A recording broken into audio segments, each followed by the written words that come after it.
अस्सलामुअलैकुम वरहमतुल्लाहि वबरकातुहू। मोहतरम भाइयों, बुज़ुर्गों, दोस्तों, अल्हम्दुलिल्लाह अल्लाह के फ़ज़ल व करम से रमज़ानुल मुबारक का बाबरकत महीना अपनी पूरी रहमतों के साथ, बरकतों के साथ में गुज़र रहा है।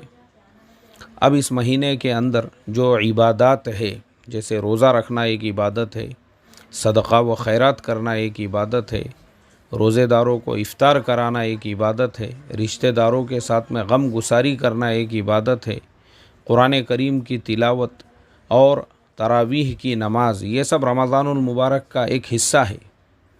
इसी तरह से रमज़ान के महीने की एक और इबादत है, इसके आखिर आशरे का एतेकाफ़ करना। अब चूँकि हमारे मुल्क में कई हिस्सों में फ़िलहाल लॉकडाउन लगा है, ख़ुद हमारे अपने सूबे महाराष्ट्र के अंदर इतना ज़्यादा सख्त लॉकडाउन है कि ज़रूरियात की दुकानें भी एक महदूद वक्त के लिए खुलती है। मस्जिदों में भी 5 लोगों से ज़्यादा की इजाज़त नहीं है। फिर महाराष्ट्र के पड़ोस कर्नाटका में भी कल से लॉकडाउन लग चुका है। पता नहीं आगे के हालात कैसे रहेंगे। पूरे मुल्क में भी लॉकडाउन लग सकता है या ये लॉकडाउन जो लगा हुआ है ये भी आगे एक्सटेंड हो सकता है। अब ऐसे हालात में अक्सर लोगों का यही सवाल है कि एतेकाफ़ वो रमज़ान की एक इबादत है, तो एतेकाफ़ के बारे में क्या किया जाए। कुछ लोगों का ख़्याल ये है कि भाई हम तो हर साल पाबंदी से एतेकाफ़ में बैठते हैं, तो क्या हम अपने घर में एतेकाफ़ में बैठ सकते हैं। ये सवाल असल में हमारी जो लाइव व रोज़ाना मसाइल की मजलिस होती है, कई लोग रोज़ाना पूछ रहे हैं। पर्सनली भी मुझे कई लोगों के मैसेजेस वग़ैरह है। तो इस सिलसिले में हमने जो तहक़ीक़ात की है, हवाले के साथ में आपको हम वो जवाब दे रहे हैं। दारुल उलूम देवबंद का इससे मुताल्लिक़ एक फ़तवा है जिसमें तफसील के साथ में इस पूरे मसले को क्लियर किया गया है। तो आज हमने बेहतर ये समझा है कि दारुल उलूम देवबंद का वो फ़तवा ही हम आपको पढ़कर सुना देते हैं, जिसमें ये पूरा मसला और कंसेप्ट आपका इंशाअल्लाह क्लियर हो जाएगा। तो जवाब जो है दारुल उलूम देवबंद का, ये जवाब नंबर है 1,79,149। बिस्मिल्लाहिर्रहमानिर्रहीम। फ़तवा नंबर 790। रमज़ान के आखिर अशरे का एतेकाफ़ सुन्नत मुअक्कदा अलल किफ़ाया है, यानी महल्ले की मस्जिद में किसी एक शख्स का बनियत एतेकाफ़ 20वीं तारीख़ को गुरूब आफ्ताब से कुछ पहले मस्जिद पहुँच जाना, ईद उल फ़ित्र का चाँद नज़र आने या साबित होने तक मस्जिद ही में रहना और बिला ज़रूरत तबीई या शरई मस्जिद से बाहर ना आना सुन्नत मुअक्कदा अलल किफ़ाया है। अगर अहले महल्ला में से किसी ने भी मस्जिद में एतेकाफ़ नहीं किया तो सब अहले महल्ला को तर्क सुन्नत का गुनाह होगा। लिहाजा लॉकडाउन की मौजूदा सूरत हाल में जिस तरह चंद मुतअय्यन नमाजियों के साथ 5 वक्ता नमाज बाजमाअत के ज़रिए अल्हम्दुलिल्लाह मसाजिद आबाद है, इसी तरह मसाजिद में आखिर आशरे का एतेकाफ़ भी किया जाए। और बेहतर है कि 5 वक्ता नमाज बाजमाअत के लिए जो नमाजी मुतअय्यन किए गए हैं उन्हीं में से 1 या 2 हज़रात एतेकाफ़ करे। अगर किसी मजबूरी से उनमें से कोई तैयार ना हो तो अहले महल्ला में किसी और को एतेकाफ़ के लिए तजवीज़ कर दिया जाए। लिहाजा इस सूरत में अगर नमाजियों की तादाद 5 से ज़्यादा हो रही हो तो किसी एक को घर में नमाज़ पढ़ने की ताकीद की जाए और अगर इख्तिलाफ़ हो तो कुरान अंदाज़ी कर ली जाए। अब ये सारे हवाले यहाँ पर दारुल उलूम देवबंद के इस फ़तवे में भी है। दुर्रे मुख्तार किताबुस्सौम बाबुल एतेकाफ़ जिल्द नंबर 3 सफ़हा नंबर 430-431 मकतबा ज़करिया। चलिए इस फ़तवे को अभी हम कंटिन्यू करते हैं। फिर आगे लिखा है, जब पूरे मुल्क में हर जगह मसाजिद में 5 तक नमाजियों की इजाज़त है तो मकामी इंतज़ामिया को कोई मस्जिद बंद नहीं करनी चाहिए।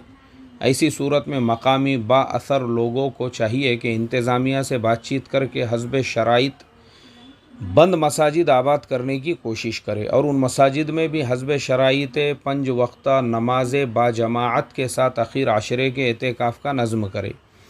अगर कोई बंद मस्जिद कोशिश के बावजूद 5 वक्ता नमाज बाजमाअत के लिए न खुल सके तो जिस तरह उस बंद मस्जिद में नमाज ना पढ़ने पर अहले महल्ला मजबूरी की वजह से काबिल मलामत नहीं, इसी तरह एतेकाफ़ न करने पर भी उन्हें कोई गुनाह नहीं होगा। मर्दों के हक़ में एतेकाफ़ ऐसी इबादत है जो मस्जिद शरई के साथ में मखसूस है। ये इबादत मस्जिद शरई के अलावा कहीं और अंजाम नहीं दी जा सकती।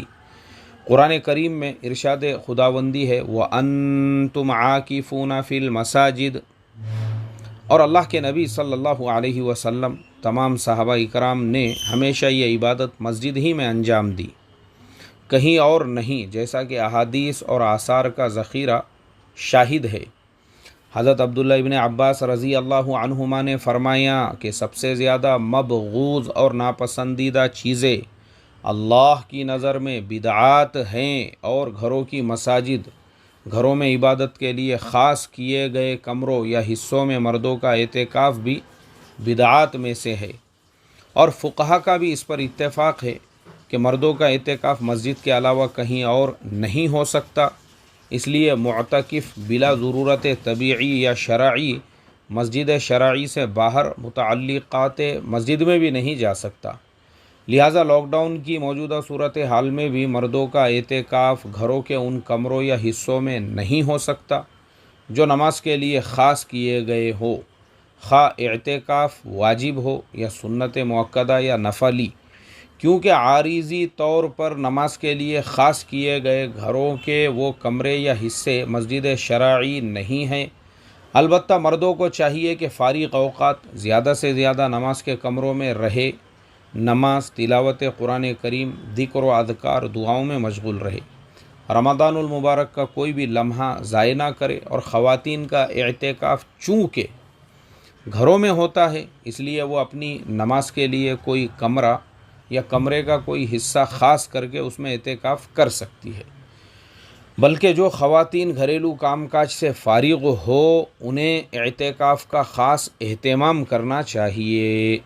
अब देखो यहाँ पे भी फ़तहुल क़दीर बाबुल एतेकाफ़ किताबुस सौम वग़ैरह के हवाले है, जिल्द नंबर 2 सफ़हा नंबर 109। इसी तरह से और भी दीगर किताबों के यहाँ पे हवाले लिखे हुए हैं। चलिए इस मसले को और हम कंटिन्यू करते हैं आगे।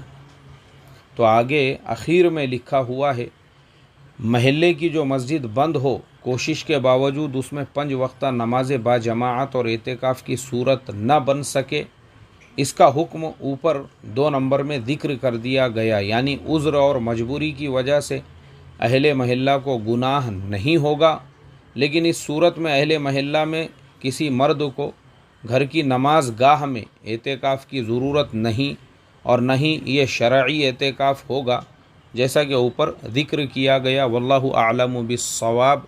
दारुल इफ्ता, दारुल उलूम देवबंद। अब मेरे मोहतरम दोस्तों, ये पूरा मुकम्मल फ़तवा मैंने आपको पढ़कर सुनाया हूँ, और पूरे फ़तवे का ख़ुलासा 2 अल्फाज में सिर्फ़ यही है कि घर में एतेकाफ़ की इजाज़त नहीं। कोई आदमी अगर इस तरीक़े से घर में एतेकाफ़ कर रहा है तो वो एक बिदत को ज़िंदा कर रहा है, और बिदती इंसान अल्लाह के नज़दीक सबसे ज़्यादा मबगूज़ और नापसंदीदा, यानी अल्लाह के दीन में अपनी तरफ से कोई नई बात घड़ने वाला। तो इसलिए अगर लॉकडाउन भी है, हम अपने घरों में भी है, तो हम अपने घरों में इबादत करें। जो नमाज की जगह है वहाँ ज़्यादा से ज़्यादा बैठे, तिलावत करे, ज़िक्र करे, फजूलियात से अपने आप को बचाए। लेकिन बहरहाल मर्दों के लिए घरों में एतेकाफ़ की कोई भी गुंजाइश नहीं है, इससे हम परहेज़ करें। अल्लाह ताला हमको अमल की तौफ़ीक़ अता फ़रमाएँ। इसी तरह से हमारी जो माँ बहनें हैं वो बिल्कुल अपने घरों में एतेकाफ़ करे, इसलिए कि वो घरों में ही इबादत करती है। तो उनके लिए वो जगह, जिस जगह वो नमाज़ पढ़ती है, जो उनकी मखसूस जगह है या मखसूस कमरा है इबादत का, उसमें वो एतेकाफ़ कर सकती है, उसमें कोई हर्ज ही नहीं है। बिल्कुल उनको उनके एतेकाफ़ का सवाब मिलेगा। और मर्दों के लिए जिस तरह से हमने 3 मरतबा बताया, फिर एक मरतबा कि उनको घरों पे एतेकाफ़ की ज़रूरत नहीं, मस्जिद के अंदर पूरे महल्ले की तरफ से अगर एक आदमी भी बैठ रहा है एतेकाफ़ में, तो वो सुन्नत मुअक्कदा अलल किफ़ाया, यानी एक आदमी का भी एतेकाफ़ पूरे महल्ले वालों के लिए काफ़ी होगा।